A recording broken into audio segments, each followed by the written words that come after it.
ప్రభునామమున అందరికి వందనాలండి. ఈరోజు దేవుని వాక్యాన్ని మనం చదువుకుందాం. మీ హృదయములను కలవరపడనీయకుడి, దేవుని యందు విశ్వాసం ఉంచుతున్నారు, నా యందును విశ్వాసం ఉంచు. నా తండ్రి ఇంట అనేక నివాసములు కలవు, లేని ఎడల మీతో చెప్పుదును. మీకు స్థలం సిద్ధపరచ వెళ్ళుచున్నా. నేను వెళ్లి మీకు స్థలం సిద్ధపరిచిన ఎడల నేనుండు స్థలములో మీరును ఉండులాగున మరలా వచ్చి నా యొక్క ఉండుటకు మిమ్మల్ని తీసుకుని పోదు. యోహాను సువార్త 14వ అధ్యాయము 1, 2, 3. ప్రియమైన స్నేహితులారా, సోదరులారా, ప్రభువైన యేసుక్రీస్తు వారు పలికిన మాటలు, నేను వెళ్ళుచున్నాను, మరలా వస్తాను అన్నాడు.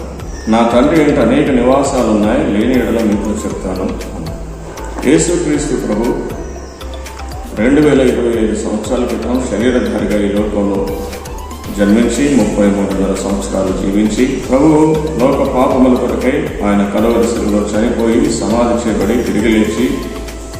తిరిగి లేచిన తర్వాత 40 దినాలు భూమి మీద సంచరించి శిష్యులకు ప్రత్యక్షపరుచుకొని ఆరోహణుడయ్యాడు. ఆ ప్రభు అంతకుముందు చెప్పిన మాటలు మనం చదువుకున్నాం. నేను మరలా వస్తాను.